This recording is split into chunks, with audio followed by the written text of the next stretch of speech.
As hey, let's get it cracking like I'm trying to make an omelet. Sprinkle a little cheese on my problems, that resolves that. Hold up, temporarily though, they'll come back. Search the wide world for solutions to dissolve that. I'm 6'5". This got good Romeo and Juliet joint, man. Nicaraguan roll. Cigars and bourbon, baby. In the building. This is such a crazy feat. So where we at? 1865. 1865, 3815 Georgia Avenue, man. Place to be. We got My Petworth. mind's telling me one thing, but Petworth, baby. that's with my heart. Here we go. Yo. Listen, man, peace and blessings, man. So happy to be back here for another episode of Beats, Bars, and Bourbon, the podcast. The homie B-Bulls can't make it today. He taking care of business, but we gonna hold it down. Gonna hold it down for him, man. So listen, it's a privilege and an honor right now, man, especially while we celebrating Black History Month, to be at the place to be, man. If you don't know, now you know. We at 3815 Georgia Avenue, 1865, Seafood and Steak and Cigar Restaurant and Lounge. This is the place to be right here. And fortunately for us, we got the opportunity to sit here with the homie, man, an all-around great guy, co-owner, and the day-to-day operations. And when I'm here, that's what I see most of the time. My man, Dave. Dave, thank you so much, man. Oh, thank you, man. Sitting down with us, talk to me and my boy for a minute. It's your boy Steezo. We got Old Double here. You know, we're gonna make magic, man. Make magic. So Dave, listen, man. I know you're a busy guy. Just want to take a few minutes to sit up and chat with you, man. So one of the first thing that comes to mind is that, you know, this is a historic landmark. This location where we at here on Georgia Avenue, and you know, with Billy Simpson and him having a seafood and steak restaurant here years back. I believe he opened it in 1956. It was domained a historic landmark back in 2009. I really wanted to know, like, when you and your partners came together and you thought about your next location and open up a venue, was it something that you thought about, like the significance of this landmark and what it meant, especially during the civil rights era, and the impact that Billy Simpson and his family had on during that time, where they was hosting events here, and it was so much focus on Black congressmen and journalists alike, you know, the day-to-day plannings of civil rights actions. I mean, that's super impactful and important, man.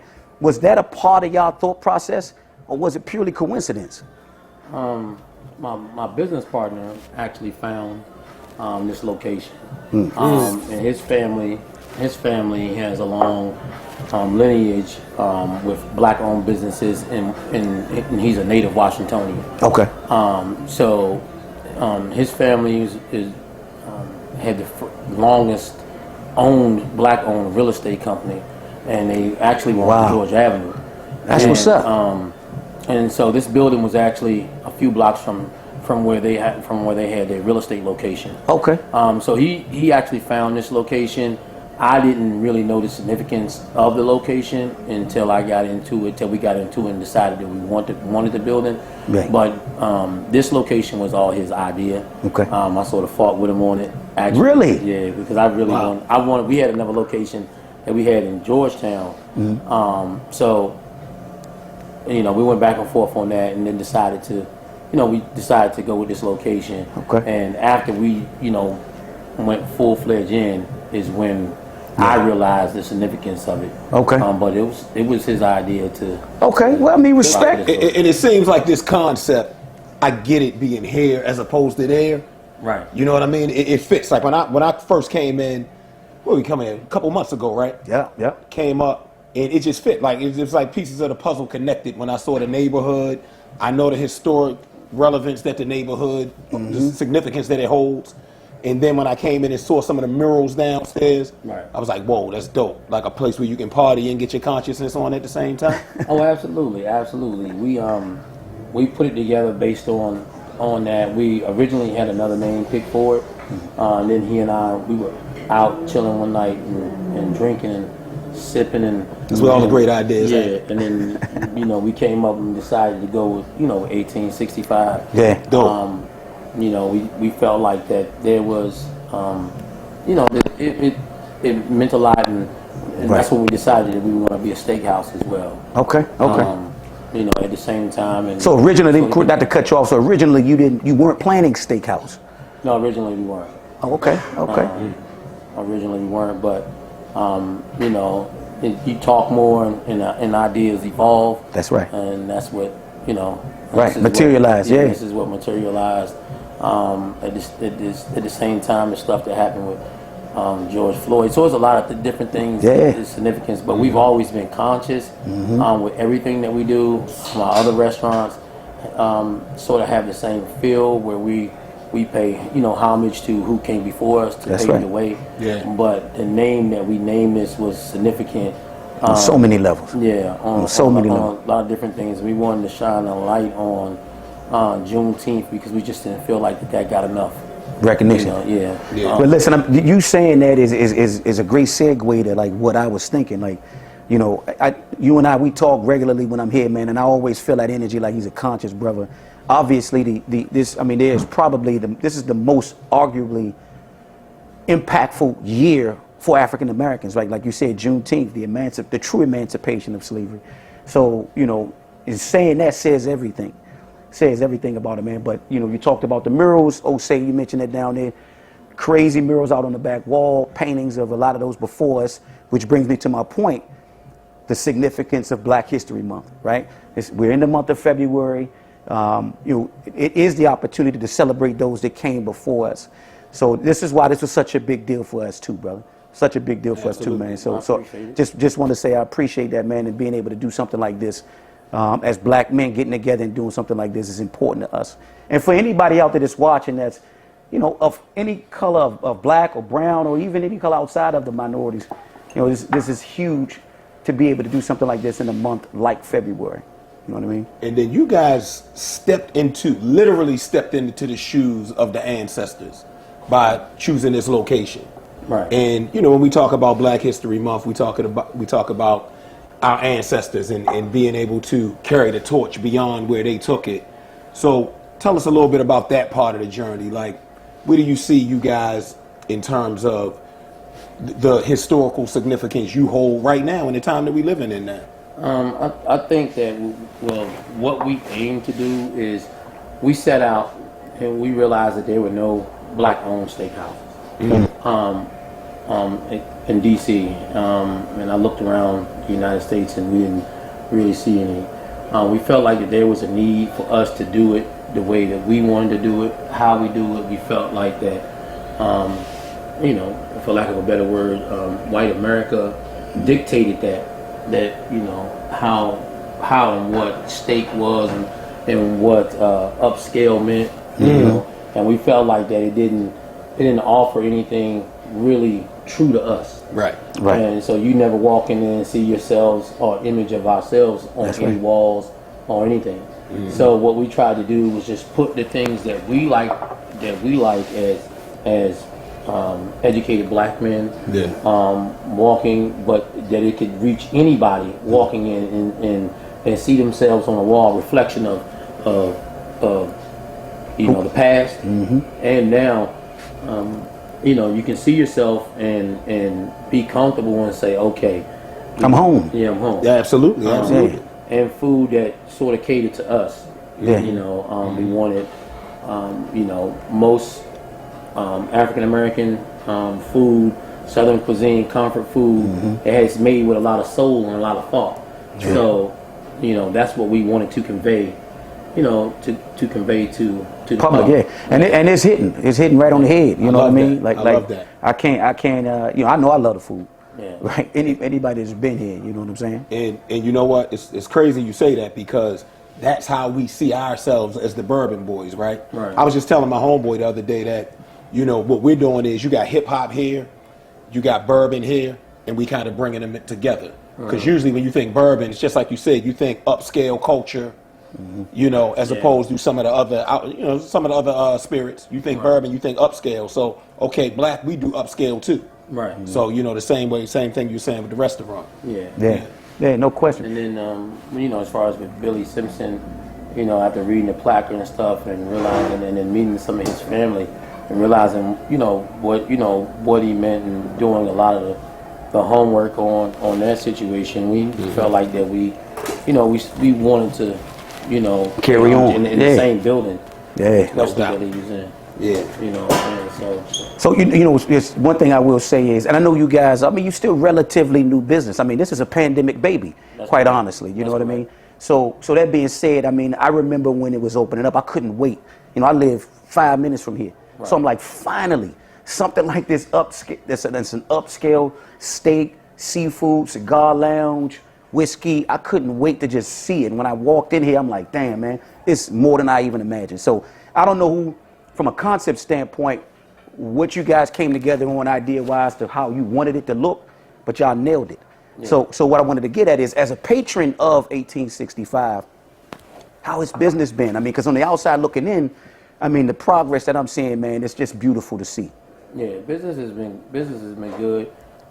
We have an outpouring of love, you know, for us, and we really truly appreciate that. You know, the community is really supporting us. Yep. And you know, we couldn't be happier.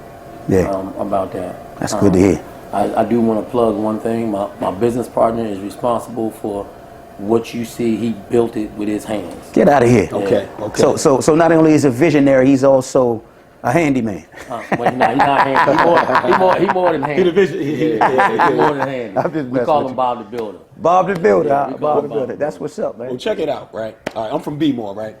So, but I got friends, tons of friends who come down here all the time. Right. And they greedy as hell. And they like steak. Right. So tell them a little bit, because they're going to be watching, tell them a little bit about what they can expect when they come to your establishment from a food standpoint and a vibe standpoint. Okay, so from a food standpoint, you're gonna get nothing but love. It's a lot. The food is made with love. That's Chef Steakhouse and his team. Yeah. You know, they put anything that you can think of. If you're from the islands, we got Caribbean seasoning. You know, from our. I love that corn y'all got, man. The roasted corn. That's bull stuff. Bull love that roasted corn, man. Love it. Yeah. That side, that she crazy about that stuff, man. Yeah, the roasted corn is that's popular side. Yeah, that's a little something. Yeah. I'm not trying to the give lobster out bites is crazy. Yeah, Ooh, lobster bites are good. The tomahawk steak is really good. Yeah. The bone-in ribeye is really good. The shrimp crab pasta is one of our Yeah, I've had that. That's crazy. Okay. You know, and of course our bread with the honey butter. Yeah, man. Good. Yeah, There's a lot of other things. That our homeboy, he been over there munching on it in the background. You know what I mean? Since he got in How here. that bread, Sean? You know what I mean? Amazing. I heard you talking about it earlier. Yeah, I know. The first bite was like, oh, snap. So and listen, man, I'm, you know, from football Sundays to live bands in here during the week. I mean, listen, when I come in here, it's just beautiful to see. And more importantly, it's always good energy. I never leave out of here feeling like there's any drama. People come in the groves, they pack wall to wall, they have a good time, and they go home. Right. I mean, could you ask for anything more as a business owner? Absolutely not. It's a grown and sexy vibe. Yes, sir. You know, with a little bit of ratchetness. I don't think Nothing wrong with that. Yeah, A little bit of ratchetness is good. but grown ratchetness, not Grown. not That's a coined phrase, grown ratchet. Grown okay, ratchet. okay. Grown up ratchet. And so we are, you know, man, we are just truly blessed to be in the position that we in. You know, and I appreciate the love and support, you know, especially from you, Steve. Now that I met you, absolutely. you're part of the team. Yeah. So No question. I really appreciate the love and outpouring that we've been receiving. And we just try to give that back in our business and everything that we do. It's organic too, man. It's organic. So here's what's funny. So Baltimore guy, Washingtonian, but we went to Morgan State. Brandon did too. I was about to ask how that happened. Morgan State. So it, you know, it was just boom. It just worked, man. And our love for like hip hop. But then the three of us, we also, outside of like doing this, which is a passion of ours, is we all had a genuine interest in like giving back to the community. So we've all in some form or fashion have done something with youth, whether it be, you know, working with the Boys and Girls Club and the YMCA with programs, or Osei being in multiple schools with what he provides from a program standpoint, and what Brandon does, and that's where he is now. That's why he's not here today. So we respect that the business come first, but this is our passion, man. And I wanted to say, for you, I just shared something about the three of us outside of what we're passionate about, which I know you're passionate about this. But tell our viewers, what's something about you that folks may not know? Oh man, I played a little bit of basketball. I'm not. That used to be my passion. Okay. That used to be my passion. So you play ball like on what level? Like All how far of you go levels. with? I played college and pro. Damn. So Mike, you ain't got no shot. Talking our camera guy, Mike. He sway nice. He swayed to 5'10". Larry Kareem. Johnson. Kareem. 5'10" Kareem. Oh, he a yeah. 5'10" Kareem. Yeah. Oh man. So you hooped on a high level, okay? Yeah. Now how does that, like, is that competitive nature that comes along with playing sports, especially as you go higher and higher in sports? How does that translate to what you did business wise? To business wise, I'm ultra competitive. I'm old school competitive, and that drives me. I want to be the best at everything that we do. My business partner, he's more the level headed one. I'm more the one that let's go get him. Let's go get him. You gonna smack Steve Kerr? Yeah, pretty much. I got you. Yeah, pretty much. I'm MJ him. I'm MJ him. But he's more the level-headed one. That's what makes our partnership good. That's what's up. Yin and That's yang. dope. It works. But listen, man, I don't want to take up any more of your time. We really thank you, man, for sitting down with us and talking to us, Dave. Appreciate you, brother. Absolutely. Yeah, Absolutely. Man. Y'all, Hey, listen, come check them out. Please come check them out. 3815 Georgia Avenue, 1865 Seafood and Steakhouse and Cigar. This place, everything, man. Whatever day of the Absolutely. week. Dave, you want to say anything else? Yeah, I want to correct him on the name. Okay. It's 1865 Steak, Seafood, and Cigars. That's my bad. There it is. There we You go. see, There we this is go. why I don't own no goddamn restaurant. Steak, seafood, cigars. Yeah. Oh, and one last question though. What made you guys put the cigar piece in? Because you don't see that much. You want to hold that? You want to ask him? Yes. Absolutely. Come on back. Eddie, you mind? You mind? Big Eddie, real- we got real Big quick? Eddie, the business partner. Come on, talk to us real quick, Eddie. Talk to us. You, for the most part, was the brains behind, I guess, for lack of a better way of putting it, the architectural design behind this place, man. Tell me what went into your vision for what this place is, man. Well, I mean, it first came by the history of the building first. And then, let me tell you a little bit about my background. My background is real estate. I had my whole life in real estate. We have a real estate office right down the street, been there since 1949. So, since then, I'm a real estate agent, broker, and also I do real estate development. So, I own a real estate development company. And I came with the idea to do this building. So I showed Dave the building. He didn't like it at first. Yeah, that's what we see. He said no parking. I don't like it. They ain't gonna show up.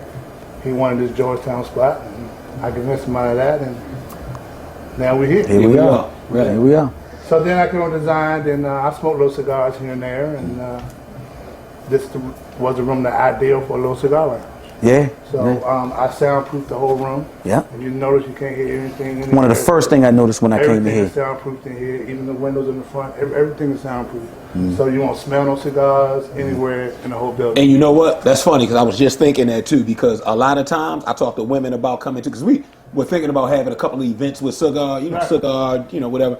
And a lot of them said, I would go, but I don't want my hair to start smelling like cigars. Correct. Yeah. So a lot of lounges I don't go to because so you walk in the door, I saw you Overwhelming. smell cigars everywhere. Just your clothes, everything. So I made sure when I did this room that wouldn't happen. Yeah, and it's obvious, man. Listen, I've come through here. Matter of fact, I was here on my birthday. I had family and folks in here, man, and they talked about it. Like, man, I don't even smell a cigar. Steve, I ain't even smell a cigar. We was downstairs. We came up. We was out here. I said, yeah, I think they soundproofed it off and done some other things to keep that smoke out there. And plus, the fact that you got a door going out that way, the smoke generally just going to go that way. Right.